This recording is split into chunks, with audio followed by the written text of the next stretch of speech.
हमारा घर शुरू से मेरे फादर के समय से ऐसा रहा है कि अगर कोई 6 बजे भी आएगा, कोई 12 बजे भी आएगा, तो रात में भी जगाएगा तो हम रात में भी जागते हैं, सुबह 6 बजे भी आएगा तो बिना हाथ मुँह धोए हम उनसे बात भी करते हैं। और कई ऐसे मौके आए हैं कि लोग वाक़ई में मेरे बेडरूम तक चले जाते हैं। तो ये हमारा आपसी प्यार है, व्यवहार है, जो मेरे फादर से निरंतर चला आ रहा है, उसको मैंने आगे तक बनाए रखा। नमस्कार, बहुत स्वागत है आपका A1 टीवी में और मैं हूं आपके साथ दीक्षा जलोदिया। आज हम मौजूद हैं बालाघाट के बेहर विधानसभा सीट में, जहां से कांग्रेस प्रत्याशी हैं हमारे संजय उइके जी, जो कि पिछली 2 बार से वो विधायक हैं, 10 साल से वही कमान संभाल रहे हैं। और अगर बात करें बेहर विधानसभा सीट की, तो यहाँ पर 2 राजनीतिक परिवारों की यहाँ पर वर्चस्व रहा है, एक उइके और एक नेता। तो आज हम चर्चा करेंगे उनसे। आप कांग्रेस से विधायक हैं और प्रदेश में बीजेपी की सरकार है, तो इस क्षेत्र के विकास में आपको प्रदेश की जो सरकार है, शिवराज सरकार, उसका कितना साथ मिला है? देखिए, जो वर्तमान भारतीय जनता पार्टी की सरकार है, बैहर विधानसभा क्षेत्र में जो सबसे बड़ा मुद्दा था वो बालाघाट को जिला बनाओ का मुद्दा था। और यहाँ की जनता ने, और 2003 में जब उमा भारती जी चुनाव के पहले आई थी, तब उन्होंने कहा था कि भारतीय जनता पार्टी की सरकार बनाएं, सरकार बनने पे बैहर को जिला बनाया जाएगा। तो तब से यहाँ की जनता और हमारे द्वारा बार बार लगातार मांग की जाती रही है। फिर 2 जगह हमारी कॉलेज की मांग है, एक ओकुआ में और एक गढ़ी में कॉलेज की मांग है, जिसको मैं मध्य प्रदेश की विधानसभा में उठाता रहा हूँ। ठीक उसी तरह से स्वास्थ्य सुविधाओं को लेकर है कि यहाँ चिकित्सकों की बहुत कमी है, पैरामेडिकल स्टाफ की कमी है। तो ऐसे बहुत सारे मुद्दे हम विधानसभा में उठाते रहे, इनकी मंत्रियों से मिलते रहे, अधिकारियों से मिलते रहे, लेकिन हमको पूरा सहयोग इस सरकार में नहीं मिला। विपक्ष के होने के कारण इन्होंने बैहर विधानसभा क्षेत्र को जो विकास कार्य के लिए जितनी राशि मिलनी चाहिए थी, इन्होंने नहीं दिया। इस बार आप जनता के बीच किन मुद्दों को लेकर जा रहे हैं? देखिए, इस बार हम जो जनता के बीच जा रहे हैं वो हमारा मुद्दा है कि जो मैंने 10 साल से लगातार मैं इस क्षेत्र का विधायक हूँ, और 10 साल में मैंने जो जनता ने जो मुझसे मांगा, जो काम मांगे, उन कामों को इन 10 सालों में मैंने पूरा किया हूँ। और उसी काम के भरोसे और जनता का मैंने बड़ा एक विश्वास जीता है बैहर विधानसभा क्षेत्र में, उस जनता के भरोसे के सहारे जा रहा हूँ और जनता का मुझे आशीर्वाद मिल रहा है। जी, बीजेपी विधायक का कहना है कि जो प्रत्याशी हैं उनका कहना है कि आपके कार्यकाल में कोई विकास नहीं हुआ है। देखिए, मैं जब भी चुनाव लड़ता हूँ, पिछले बार मैं 5 साल में जब विधायक था, जब चुनाव आया 2018 में, तो मैं अपने 5 साल के कामों का ब्यौरा एक पुस्तक के रूप में, विकास दर्पण पुस्तक के रूप में पूरी जनता के सामने रखता हूँ, और क्या क्या मैंने कार्य किए हैं। जब मैं विधायक रहा, मैं जनता के बीच जा रहा हूँ, तो मैं जनता से यही सवाल करता हूँ, जनता को यही पूछता हूँ कि मैंने क्या काम किया, आप वो देखिए।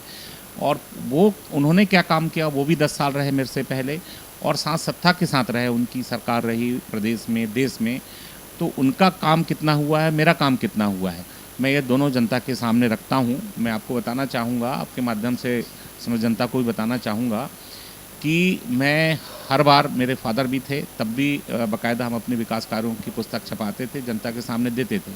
लेकिन ये जब 10 साल से विधायक रहे, इन्होंने अपने काम कभी भी एक पुस्तक के रूप में या कार्यों का ब्यौरा कभी जनता के सामने नहीं रखा, बल्कि इन्होंने जो अपने विधायक निधि में जो भ्रष्टाचार किया, हम उसकी पुस्तक छपाए हैं और पूरी जनता के सामने हम उसको रखते हैं। तो जब जनता देखती है, दोनों के कार्यकालों की जब तुलना करती है, तो जनता का आशीर्वाद मिलता है। बीजेपी ने 3 बार से सीएम फेस जो है वो सीएम शिवराज को बनाया और सामने भी लेकर आई, लेकिन इस बार जो है बीजेपी 6 चेहरों को लेकर आई है और बीजेपी ने अभी तक कोई भी चेहरा सामने नहीं लाया कि हम सीएम इसे बनाएंगे। तो आप इस पर क्या कहेंगे? देखिए, 18 साल भारतीय जनता पार्टी की सरकार हो गई। सीएम शिवराज सिंह जी चौहान लगातार 2 बार से 3 बार से इस प्रदेश के मुखिया हैं। अगर उनको जनता का आशीर्वाद मिलता, या उन्होंने भ्रष्टाचार नहीं किया होता, भर्ती घोटाला नहीं किया होता, तो मुझे ऐसा लगता है कि भारतीय जनता पार्टी उनको सीएम फेस बनाती। लेकिन इनके शीर्ष नेतृत्व को पता है कि जनता में, प्रदेश की जनता में सबसे ज़्यादा आक्रोश भारतीय जनता पार्टी के मुख्यमंत्री और भारतीय जनता पार्टी के खिलाफ है, इसलिए इन्होंने उनको सीएम चेहरा फेस घोषित नहीं किया है। 2 बार आपको जनता का आशीर्वाद मिला है और क्या उम्मीद है इस बार भी जनता का आशीर्वाद मिलेगा? हाँ, मैंने 10 सालों में जनता का भरोसा जीता हूँ और उसी भरोसे के दम पे मैं आज ये कहना चाहता हूँ कि निश्चित तौर पे मुझे जनता का तीसरी बार भी आशीर्वाद मिलेगा। जब लोगों से हमने बातचीत की तो उनका कहना है कि वो सरकार भाजपा की चाहते हैं, लेकिन विधायक उनको कांग्रेस का ही चाहिए उनके क्षेत्र में। इस पर क्या कहें? देखिए, मैं जहाँ तक मैं समझता हूँ कि बैहर विधानसभा क्षेत्र की जनता इस बार प्रदेश सरकार के बदलाव में भी है और मुझे तो आशीर्वाद दे ही रहे हैं, लेकिन प्रदेश में भारतीय जनता पार्टी की सरकार को हटाना भी चाह रहे हैं और माननीय कमलनाथ जी के नेतृत्व में कांग्रेस की सरकार बनाना भी चाह रहे हैं।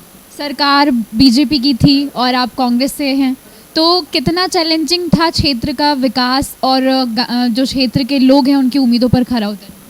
देखिए, चैलेंजिंग तो बहुत रहता है, क्योंकि जब आप विपक्ष में रहो, सत्ता किसी और की रहे, तो बहुत सारे काम जो बड़े काम हैं, जैसा मैंने अभी कहा, जिला को बैहर को जिला बनाने की बात हो, स्वास्थ्य सुविधाओं की बात हो, कॉलेज की बात हो, अच्छी शिक्षा के लिए कॉलेज की बात हो, हम अपने हाई स्कूल से उन्नयन की बात हो, हायर सेकेंडरी उन्नयन की बात हो, बहुत सारी ऐसी चीज़ें हैं जो शासन स्तर के काम होते हैं, कहीं ना कहीं उसमें तकलीफ़ आती है, लेकिन बहुत सारे काम जो निर्माण कार्य के हैं, प्रशासनिक अधिकारियों का बड़ा अच्छा सहयोग हमको मिलता रहा है और मेरे फादर के साथ मैंने काम किया है, तो उनका अपना अनुभव जिसके दम पे हम प्रशासनिक अधिकारियों के सहयोग से अपने क्षेत्र में विकास कार्य लाने में हमने सफलता पाई है।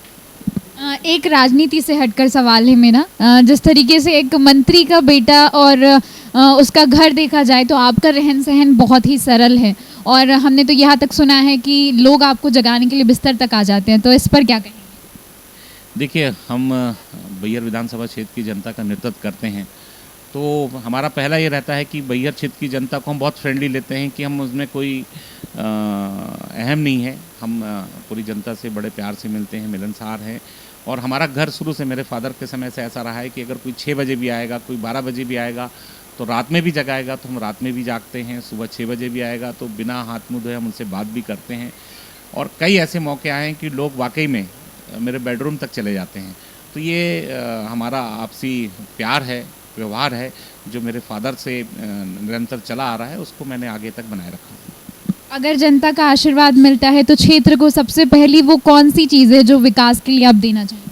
देखिए, यहाँ मेरा जो सबसे बड़ा चीज़ है, हमारा की जनता का मुद्दा है कि बैहर को जिला बनना चाहिए, यहाँ चिकित्सकों की पदस्थापना होनी चाहिए, उको और बैहर में कॉलेज की स्थापना होनी चाहिए, किसानों के तक खेती के लिए बिजली पहुंचनी चाहिए, युवाओं को अगर रोज़गार नहीं दे पा रहे हैं तो हमको युवाओं को किस तरह से हम स्वरोज़गार यहाँ दे सकते हैं, क्योंकि एक बहुत अच्छी संभावना पर्यटन क्षेत्र में हमारे यहाँ स्वरोज़गार की है, तो और हार्टिकल्चर का रकबा भी हमारे यहाँ काफ़ी अच्छा बड़ा है, तो हम किस तरह से उनको स्थानीय रूप से हम स्वरोज़गार दे सकते हैं, मेरा फोकस उस पर रहेगा। तो ये थे हमारे साथ में कांग्रेस प्रत्याशी संजय उइके, जिनसे हमने चर्चा की। आने वाली 17 तारीख को मतदान है और उसके बाद 3 दिसंबर को परिणाम आएंगे। उसमें जनता तय करेगी वो किसे चुनती है और किसे अपने क्षेत्र की कमान देती है। A1 टीवी से मैं दीक्षा, नमस्कार।